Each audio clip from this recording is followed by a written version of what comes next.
علیکم. تو کیسے آپ سب لوگ؟ امید ہے کہ جہاں کہیں بھی آپ ہوں گے اللہ آپ کو امن و امان میں رکھے اور آپ کو تمام خوشیوں سے اللہ نوازے. تو آج ہمارا ٹاپک ہونے والا ہے ساؤتھ کوریا. ساؤتھ کوریا ہمارے انڈیا میں آلریڈی فیمس ہو چکا ہوگا کیونکہ ہماری کافی مسلمان بہنیں ان کے شوز وغیرہ بہت زیادہ دیکھتی ہیں، بہت پسند کرتی ہے. پتہ نہیں ان میں کیا پسند آتا ہے. آئی تھنک خوبصورتی ان میں زیادہ اللہ نے دی ہوئی انہیں، تو وہ خوبصورتی ہماری بہنیں پسند کرتی ہے، ان کا رہنا سہنا، ان کے کپڑے، ان کے پہناوا، آئی تھنک یہ سب. لیکن آپ لوگ ذرا سوچیں، ان بہنوں کے بارے میں بات کر رہی ہوں جو کوریا شوز وغیرہ دیکھتی ہیں، میں ان کے بارے میں بات کر رہی ہوں کہ اللہ نے انہیں خوبصورتی دی ہے تو وہ خوبصورتی کس چیز میں لگا رہے؟ وہ بے حیائی کے راستے میں لگا رہے. اور آپ انہیں دیکھ کے کیا سیکھ رہے؟ اگر آپ کسی ایکٹر کو پسند بھی کر رہے ہیں تو آپ اس کے لیے دعا کریں کہ اللہ اسے ہدایت دے، وہ سیدھے راستے پہ آئے، نہ کہ آپ جو حرام کام کر رہا ہے، جو غلط کام کر رہا ہے آپ اس پہ پروموٹ کر رہے، اس پہ سپورٹ کر رہے. یہ تو اور بڑا گناہ ہے نا، تو ایسا نہیں کرنا چاہیے. اور پلیز اگر جو بھی مسلمان بہنیں اگر یہ ساؤتھ کوریا کے شو دیکھتی ہیں تو پلیز آپ بند کر دیں، کیونکہ یہ بے حیائی کو پروموٹ نہیں کرنا ہے. آپ جانتے ہیں کوریا میں 97% نان مسلم ہے اور 0.3% ہی مسلمان ہے. اگر مسجد کی میں بات کروں نا تو آپ انگلی پہ اس مسجد کو گن سکتے، اتنی کم مسجد ہے وہاں پہ. لیکن آپ سوچئے اتنے کم مسلمان اور مسجدیں اتنی کم اور دین کی باتیں کوئی بتانے والا نہیں، لیکن پھر بھی اس ماحول میں بھی ایک شخص نے، داؤد کم، انہوں نے اسلام کو جانا، اسے سمجھا، اسے قبول کیا اور اللہ نے اسے کیسے ہدایت دی. تو آج ہم انہی کی زبانی سنتے ہیں اسلام کے بارے میں، اور ہمارا بھی ایمان اور تازہ ہو جائے گا اور فریش ہو جائے گا. تو چلیے اسٹارٹ کرتے ہیں. اسلام سے پہلے آپ کس ایمان پر یقین رکھتے تھے؟ وہ 3 سب سے بڑے چیلنجز کون سے ہیں جن کا آپ کو اسلام لانے کے بعد سامنا ہوا؟ کیا آپ کو جیل جانے کا ڈر نہیں ہے؟ میرے کچھ دوستوں نے مجھے چھوڑ دیا کیونکہ وہ میرا مسلمان ہونا نہیں سمجھ پا رہے تھے. وہ ایمان والے نہیں ہیں، لہٰذا ذہنی دباؤ میں انہیں کوئی امید نظر نہیں آتی، کوئی آپ کی مدد نہیں کرتا. ایسے میں آپ کو کوئی نہیں ملتا جس پر اعتماد کر سکے. ہاں مجھے نہیں معلوم، میں نہیں دوں گا، میں جواب نہیں دوں گا.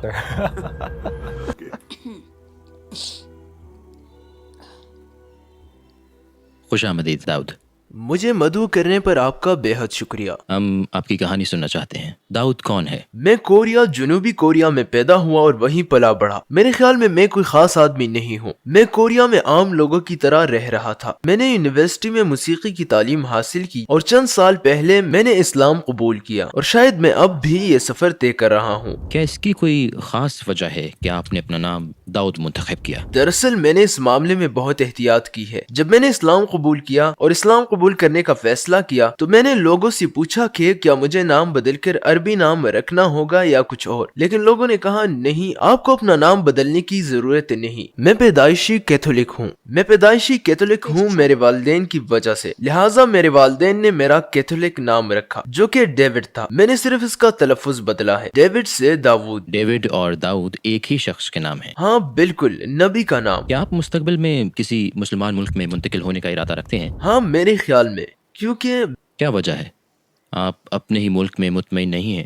میں مطمئن ہوں، لیکن میرے خیال میں مجھے مزید سیکھنا چاہیے. میں ابھی بھی بالکل نیا ہوں. میں نہیں ہوں. میرا نہیں خیال کہ میں اچھا مسلمان ہوں. باقی کیونکہ میں مسلمان ہو جانے کے باوجود اب بھی بہت سی غلطیاں کرتا ہوں، اس لیے میرے خیال میں مجھے اسلامی ماحول اور زیادہ باعلم مسلمانوں سے مزید سیکھنا چاہیے. کون سے ملک جائیں گے آپ؟ ترکی، مصر، عربیہ؟ ہاں میں ابھی انتخاب نہیں کر سکتا. میں سب سے پہلے یہاں آیا، اس سال ترکی آیا ہوں. میں دوسرے ممالک بھی جانا چاہتا ہوں، شاید اگلے ماہ جاؤں گا. میں سعودی عرب، انڈونیشیا، ملیشیا جانا چاہتا ہوں. پھر پوری دنیا کا سفر کر کے شاید میں کسی ملک کو منتخب کر سکوں. کچھ عرصہ وہاں رہنے کے بعد میں واپس کوریا آ سکتا ہوں اور اپنا کام کر سکتا ہوں، اپنا علم وغیرہ دوسروں تک پہنچا سکتا ہوں. اسلام سے پہلے آپ کس پر ایمان رکھتے تھے؟ میں خدا پر ایمان رکھتا تھا. میرا خدا پر ایمان تھا کیونکہ میں پیدائشی کیتھولک ہوں اور میرے والدین کیتھولک ہیں اور میری پوری فیملی کیتھولک ہے. تو جب آپ چھوٹے تھے چرچ جایا کرتے تھے؟ جی بالکل. جب میں چھوٹا تھا تو اپنے والدین کے ساتھ چرچ جاتا تھا. دراصل میں ایسا ایمان کی بنیاد پر نہیں کرتا تھا، بلکہ میں فطری طور پر ایسا کرتا تھا کیونکہ سبھی چرچ جاتے تھے کہ ہو سکتا ہے میں وہاں جاؤں اور وہ مجھے کوئی تحفہ دے اور وہ مجھے کھانے پینے کی چیزیں دے. لہٰذا مجھے بہت مزہ آتا تھا۔ اصل میں تو مجھے اپنی فیملی اور دوستوں کے ساتھ اچھا لگتا تھا، مگر میں سمجھتا ہوں جب میں چھوٹا تھا تو ایمان کا کوئی خاص احساس نہیں تھا، کیونکہ ہو سکتا ہے مجھے اس کے بارے میں گہرائی سے سوچنے کا موقع نہ ملا ہو۔ آپ نے اپنے عقائد پر اعتراض کب شروع کیا؟ آپ بیٹھے تھے، انٹرنیٹ چیک کر رہے تھے، کس چیز نے یہ سوچ پیدا کی مجھے کوئی راستہ نکالنا چاہیے؟ در حقیقت یہ بڑی لمبی کہانی ہے، میں آپ کو سناتا ہوں۔ میں یونیورسٹی میں موسیقی کی تعلیم پا رہا تھا، لہٰذا میں ایک موسیقار بننا چاہتا تھا۔ موسیقار؟ ہاں، موسیقار،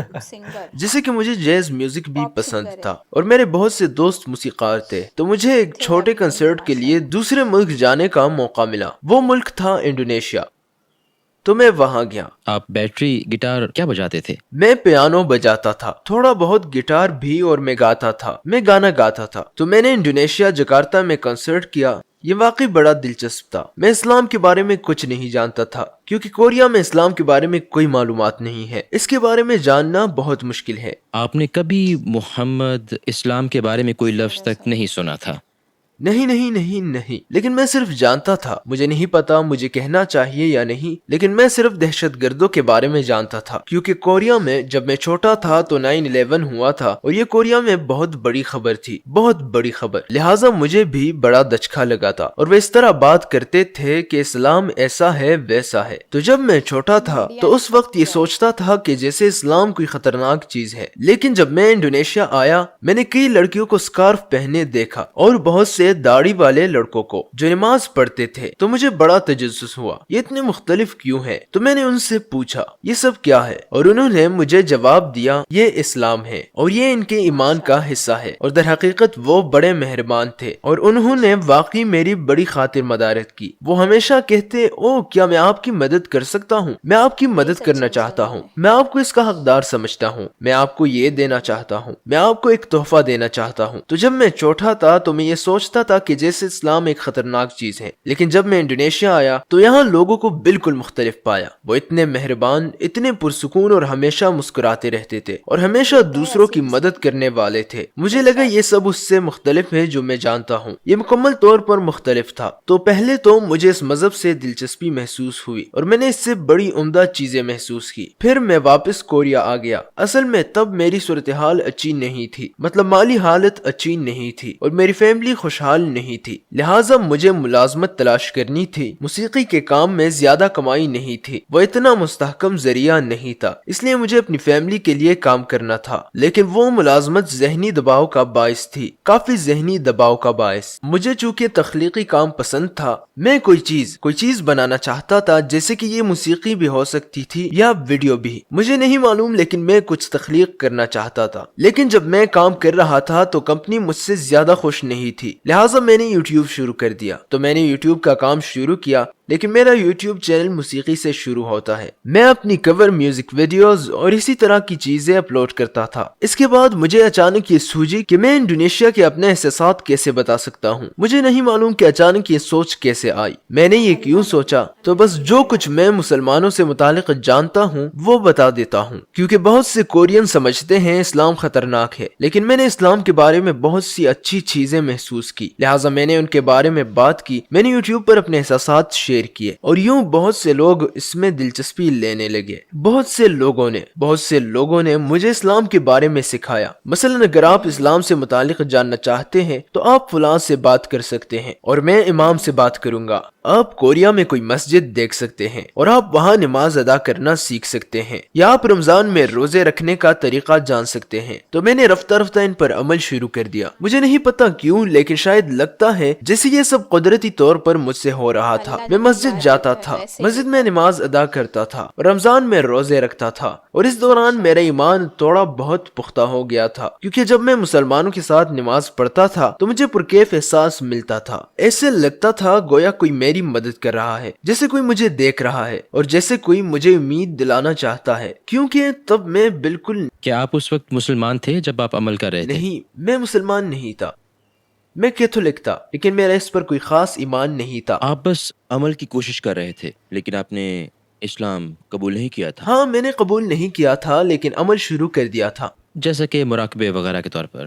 ہاں کچھ ایسا ہی۔ اس وقت میں یہ سوچتا تھا شاید میں اسے قبول کر سکتا ہوں، آخر کیوں نہیں، میں دوسری ثقافت یا دوسرے مذہب کو سیکھنا چاہتا ہوں۔ اور میں آپ کو بتا چکا ہوں کہ میں اس وقت کچھ ذہنی دباؤ میں تھا، کافی مشکل ذہنی دباؤ۔ دراصل کورین معاشرے میں مسابقت بہت ہے، بہت سخت مسابقت۔ آپ اسکوڈ گیم کے بارے میں جانتے ہیں؟ ہاں میں جانتا ہوں۔ بالکل اسی کی طرح کورین معاشرہ بھی ہے، بالکل ویسا ہی، جہاں صرف ایک جیتنے والا ہوتا ہے اور اگر آپ نہیں جیتتے تو سب ہار جاتے ہیں اور آپ خود کو ناکام سمجھتے ہیں، ہارا ہوا سمجھتے ہیں۔ تو میں بھی ایسے ہی سوچتا تھا کہ میری زندگی ایسی کیوں ہے، میں کامیاب کیوں نہیں ہوں۔ لیکن جب اس وقت میں نے اسلام پر عمل کیا تو مجھے بڑا مختلف احساس ہوا، یوں لگا جیسے مجھے کوئی گمشدہ چیز مل گئی ہو۔ میں کھویا ہوا تھا کیونکہ میں اس بارے میں سوچتا تھا کہ میں کہاں سے ہوں۔ جیسے اسکول مجھے سائنس ریاضی سے متعلق سارا علم دیتا ہے لیکن وہ نہیں بتاتا کہ میں کہاں سے اور کیوں آیا ہوں اور میں کون ہوں اور کہاں جا رہا ہوں اور مرنے کے بعد میں کہاں جاؤں گا۔ وہ مجھے راستہ نہیں بتاتا کہ کہاں جانا ہے۔ میرا خیال ہے اسلام نے مجھے ان کے جوابات دیے کہ مجھے کہاں جانا ہے اور میری زندگی کا مقصد کیا ہے۔ میرے خیال میں یہ انتہائی اہم ہے کیونکہ میں بہت ذہنی دباؤ میں تھا۔ میری زندگی کا کوئی مقصد نہیں تھا، کوئی مقصد نہیں، جیسے کہ مجھے کیوں جانا ہے، کہاں جانا ہے، مجھے کون سے کام کرنے چاہیے۔ میرے پاس کوئی جواب نہیں تھا۔ لیکن جب میں نے اسلام پر عمل کیا اور مسلمان دوستوں مسلمان لوگوں کے ساتھ رہا اور میں نماز پڑھتا تھا تو گویا اسلام کی رہنمائی میں تھا۔ اسلام نے مجھے اس سوال کا جواب دیا کہ میری زندگی کا مقصد اللہ کا حکم ماننا ہے کیونکہ خدا نے ہمارے لیے سب کچھ پیدا کیا۔ رمضان میں مجھے اس شکر گزاری کا احساس ہوا، جو کھانا اس نے دیا، پانی دیا، مجھے زندگی دی، دوست دیے، فیملی دی، یہ زمین دی، گویا کہ ہر چیز۔ تو اس سوچ کے بعد مجھ میں اپنے خالق کی شکر گزاری کا احساس پیدا ہوا۔ پہلی مرتبہ رمضان کے روزے رکھتے ہوئے 3 سال پہلے ہوا تھا۔ اس وقت مسلمان نہیں تھے؟ میں مسلمان نہیں تھا لیکن میرا ایمان تھا، میرا خدا پر ایمان تھا کیونکہ میں اس دنیا میں ہوں اور صرف خدا ہی مجھے بتاتا اور سکھاتا ہے کہ مجھے کہاں جانا ہے۔ صرف اور صرف خدا مجھے سکھاتا ہے کہ زندگی کا مقصد کیا ہے اور اپنی زندگی کو خوشگوار کیسے بنا سکتا ہوں۔ تو آپ نے اسلام کب قبول کیا؟ السلام علیکم بھائی اور بہنوں، ہم نے دیکھا ہے کہ ہمارے 80% ناظرین بشمول اس ویڈیو کے نے ہمارے چینل کو سبسکرائب نہیں کیا ہے۔ جیسا کہ آپ جانتے ہیں ہم ایک غیر منافع بخش تنظیم ہے اور ہم نے اپنی ویڈیوز پر ایڈز بند رکھی ہیں، لہٰذا ہم صرف اس لیے کہہ رہے ہیں تاکہ سچائی کو پھیلایا جائے۔ یہ ایک چھوٹا سا عمل لگ سکتا ہے لیکن انشاءاللہ یہ بہت سے لوگوں کے لیے رہنمائی کا ذریعہ ہوگا۔ آئیے اب سبسکرائب بٹن پر کلک کریں اور ایک ساتھ چلیں ابدیت کی طرف۔ تو آپ نے اسلام کب قبول کیا؟ تقریباً 2 سال پہلے غالباً۔ دراصل رمضان کے بعد میرا ایمان مضبوط ہو گیا تھا۔ میرا ایمان تھا، میں خدا پر ایمان رکھتا تھا لیکن میں اسلام قبول کرنے کے بارے میں نہیں سوچتا تھا کیونکہ میرا خیال تھا کہ میں ایمان لانے کے بعد بھی مسلمان نہیں ہو سکتا کیونکہ میں کوریا میں رہتا ہوں، میں کورین ہوں، یہاں کا طرز زندگی بہت مختلف ہے۔ میرے خیال میں یہ آسان نہیں تھا۔ کہ اپنی ثقافت میں اکیلے مسلمان ہیں؟ اکیلا نہیں، اور بھی ہیں لیکن بہت کم۔ لیکن اس وقت کسی کورین مسلمان نے مجھے میسج کیا، اس کا نام کرم تھا۔ اس نے مدینہ سے تعلیم پائی، مدینہ کی یونیورسٹی سے گریجویٹ کیا، قرآن، دعوت کے بارے میں تعلیم اور سب کچھ۔ وہ بہت باعلم مسلمان لڑکا ہے۔ تو اس نے مجھے میسج کیا، میں آپ کی مدد کرنا چاہتا ہوں، لہٰذا میں اس سے ملا۔ میں نے اس سے یہ سوال کیا، دراصل میں ایمان تو رکھتا ہوں لیکن بے یقینی کا شکار ہوں، مجھے یقین نہیں کہ میں مسلمان ہو سکتا ہوں یا نہیں۔ تب اس نے مجھے جواب دیا، کیا تمہیں یہ بات معلوم ہے کہ کوئی بھی کامل نہیں ہوتا، کوئی کامل نہیں ہوتا، اور مسلمان ہونے کے بعد بھی ایک پکے مسلمان کی زندگی گزارنا آسان نہیں ہوتا، لیکن اگر تم مسلمان نہ ہوئے تو تمہیں اس سے بلکہ کسی بھی چیز سے کوئی فائدہ نہیں ملے گا، جبکہ اسلام قبول کرنے اور مسلمان ہو جانے کے بعد تم خود رفتہ رفتہ مرحلہ وار بدل سکتے ہو اور پھر خدا تمہیں مزید بہتر مسلمان بناتا جائے گا، کیونکہ اللہ سبحانہ و تعالی ہمارا خدا بہت رحم کرنے اور معاف کرنے والا ہے اور وہی ہمارا سب سے بڑا مددگار ہے، لہٰذا وہ تمہاری مدد کرے گا۔ تو پہلے تمہیں مسلمان ہو جانا چاہیے کیونکہ تمہیں نہیں معلوم، نہ تمہیں نہ مجھے، کہ میں ابھی مر سکتا ہوں، ہارٹ اٹیک ہو سکتا ہے یا کوئی ٹریفک حادثہ، کچھ بھی، مگر مجھے آج ہی موت آ سکتی ہے۔ کسی کو بھی اپنا مستقبل نہیں معلوم۔ تو میں نے اس طرح سے سوچا، میں نے سوچا کہ مجھے مسلمان ہو جانا چاہیے اور پھر میں ہو گیا۔ آپ نے اپنے والدین کو کچھ بھی نہیں بالکل بتایا؟ میں نے نہیں بتایا۔ ٹھیک ہے، تو پھر آپ مسجد گئے؟ ہاں، میں تائیوان کی ایک مسجد میں گیا، میں نے وہاں اسلام قبول کیا۔